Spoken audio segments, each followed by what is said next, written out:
that's fine. Happy birthday and retirement, Mr. Haug. No happy. For it. No, I'm good. What the hell So there's one happy, we're doing Just birthday. one happy. Yeah. Happy Okay. birthday and retirement. Happy birthday Mr. and Haug. retirement, Mr. 6 Haug. words. We got Are we saying Bill? Is Bill gonna be? No! We got it. Okay. All right. What's his middle name? Do we want the Oh, middle name? Edward! No, it's not. Edward Haug. We can get his middle Bartholomew Haug. Okay. Are you ready? Should we All right, call him we Sir? rolling? Okay, roll. Sir Haug. Alright. On 3. 1, 2. Happy birthday and retirement, Mr. Haug. Happy retirement, Mr. Haug. I was kind of sad to hear that you'd be leaving Sahali as a teacher. My first year at Sahali was your first year at Sahali, and you really turned the theater there into an amazing place. You really gave me sort of a second home there, letting me take naps in the lighting booth, just chill out in the costume room, or, you know, anything. If I needed a place to be alone, you let me have it. And I'm really grateful for all of the wonderful experiences that we put on in there, being part of a cast, many who are still my friends today, and for all the lessons you taught me, and all the patience you had with me. I'm very grateful. Thank you so much, Mr. Haug. And happy retirement! So one must think back on their times in the past of their life and recall when he got to be in a play with a number of beautiful women. And Mr. Haug chose a play where Dorn got to kiss those beautiful women, and things were good. Life was good.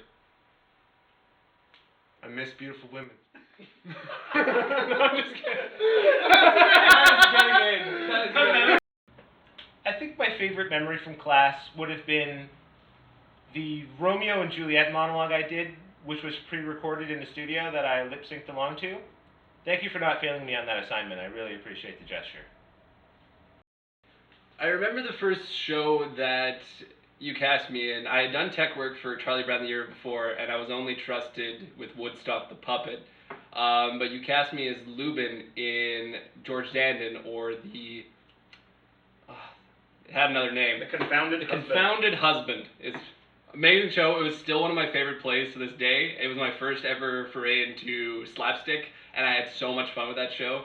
I kind of wish I had followed some of your advice. You wanted me to act dopier, and I wasn't prepared to look that idiotic in front of a bunch of high school kids. So I do wish I had done that for you, because I think it would have had some comedy gold. You also cast me in The Ledge. It was like my first spotlight, this is my big show.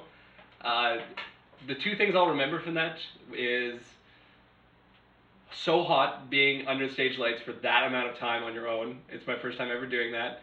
And eating that sandwich forever. Just eating a bag lunch for an obscene amount of time while people yell at you. That sandwich was not tasty anymore. I'll always remember that flavor. Also, you made us wear eyeliner a lot. And I still don't agree with that decision. My eyes popped, don't get me wrong. But I'll never be able to apply it to this day. I remember being cast in Charlie Brown, and I was absolutely terrified to sing on stage. But Mr. Haug convinced me to do it, and I'm really glad I did, because it was the first time I got to experience a full rehearsal process, and it was still to this day the best time I've ever had in a play. So thank you for that, Mr. Haug. Awesome stuff. Some of my favorite experiences was being in You're a Good Man, Charlie Brown. That was probably the, I would say, highest production value production that we did, just because of the band in the back and getting all the rehearsals we had to do for all the choreography, all the singing. Way more rehearsal time than any of the other shows, and it was awesome. We really had an amazing thing together. But also when we did skid marks as well,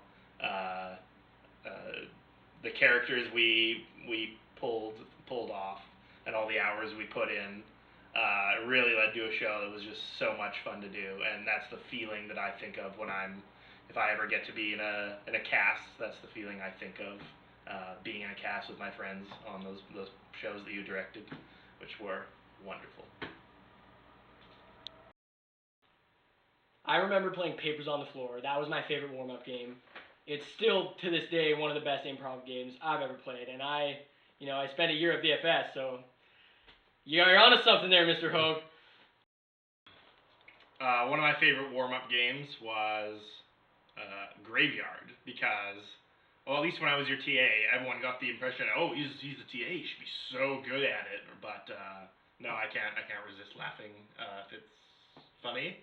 And they would always go for me first, make sure in this game where you lie on the ground and try not to laugh, and they always got me. So that was definitely one of the ones. Same with Night Horse Cavalier. When you'd have to pair up and do those obscene gestures to each other. Pairing up is definitely an art form because I didn't have it. No one wanted to pair up with me. So, no, great memories. Yeah, great time. We're